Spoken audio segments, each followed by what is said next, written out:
Here we go again.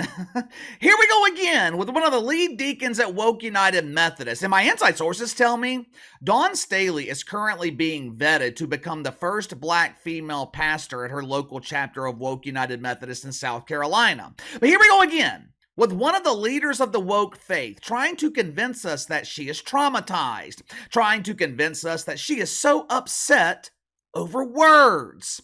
And it's not even like these were fake words. It's not like this was your typical fabricated propaganda that we often see in the mainstream media. Something like, oh, I don't know, some doofus recalling a supposed conversation that he had with Aaron Rodgers over 12 years ago and claiming that Aaron Rodgers told him that he doesn't believe the tragedy at Sandy Hook was real. Once again, the mainstream media, they are trying to tarnish the reputation of Aaron Rodgers over something that can't be substantiated, can't be proven. But you know, why let those pesky facts get in the way of furthering your own narrative?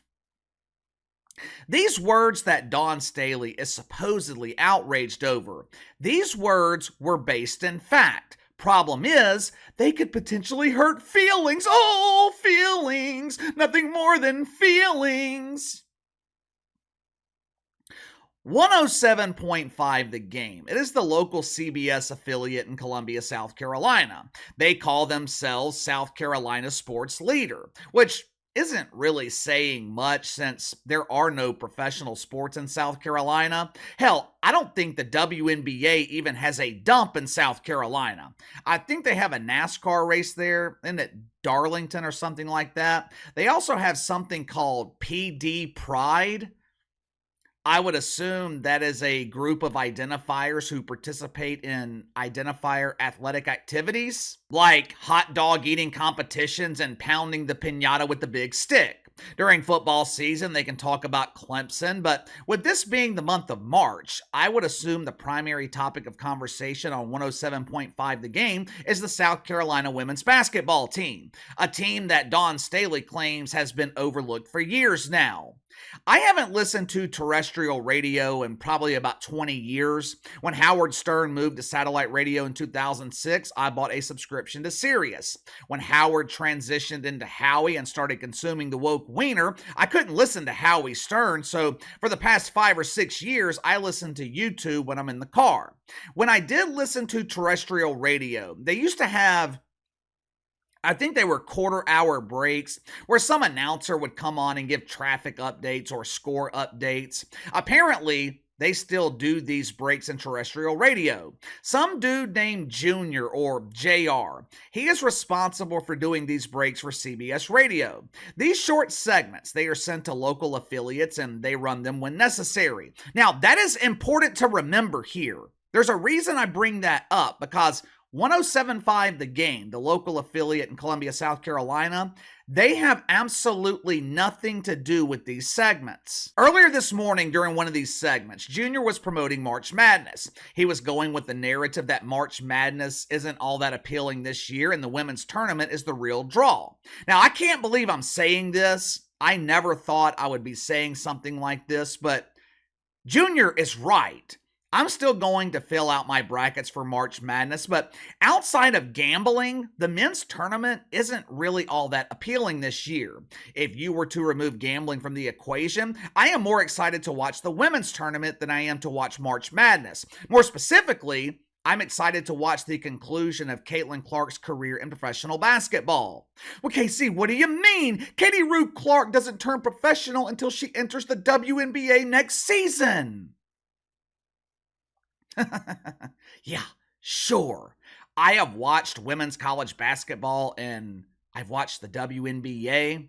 Only one of those is actual basketball. The other, at best, is pretend basketball. But anyway, JR, Junior, whatever the fuck, he is making the point that the women's tournament is the real draw this year. Now, I'm going to play this segment, but I want to give you a fair warning.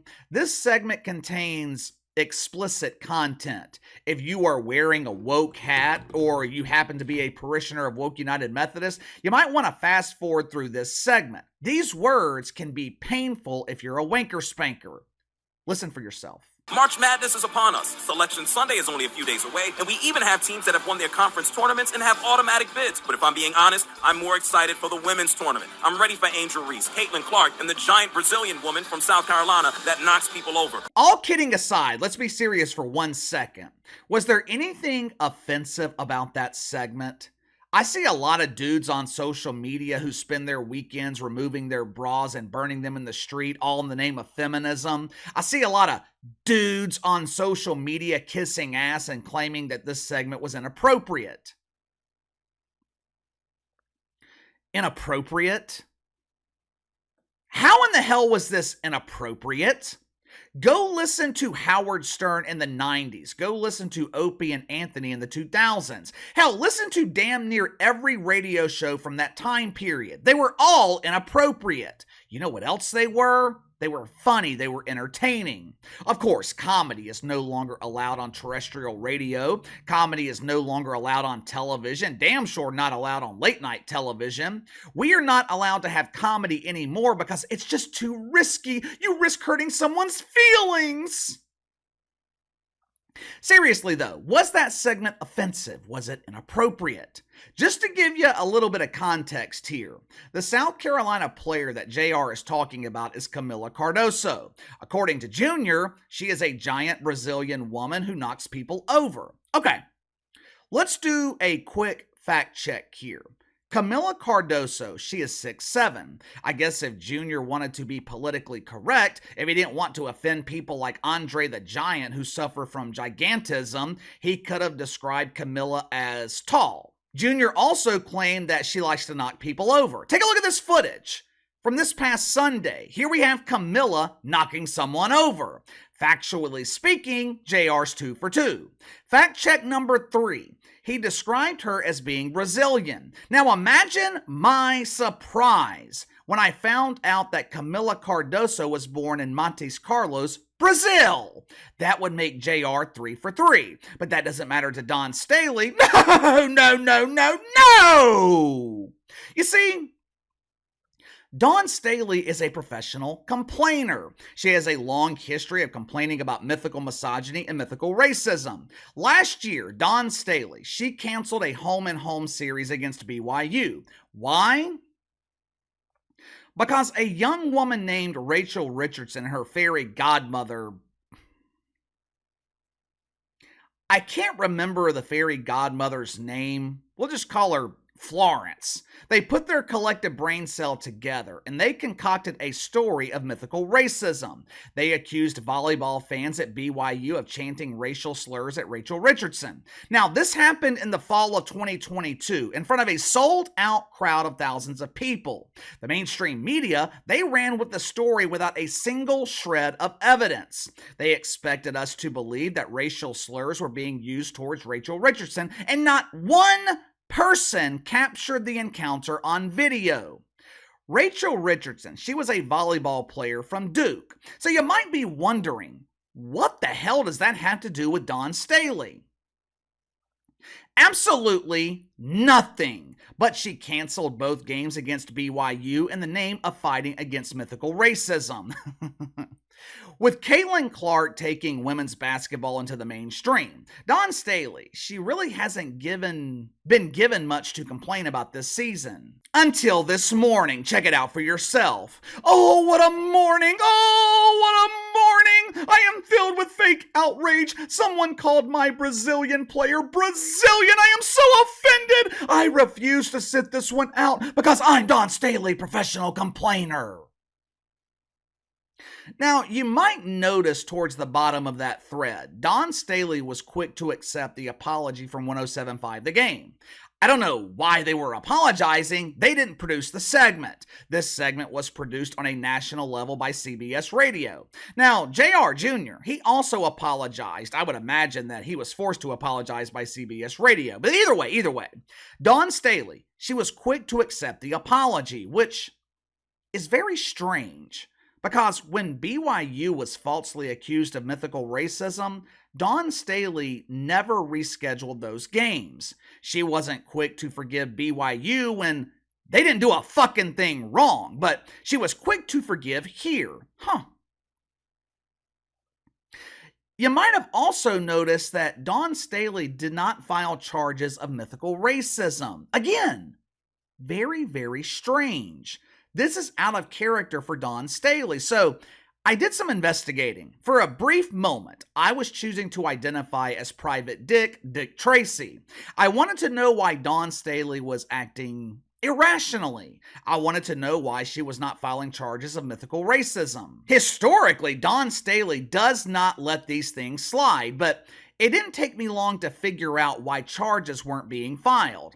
As it turns out, JR happens to be a black man. According to employee number 1 in the WNBA dump, Cheryl Swoops, also known here on the channel as the original Pooper Swooper, according to the Swooper, JR can't be charged with mythical racism because black people can't be racist.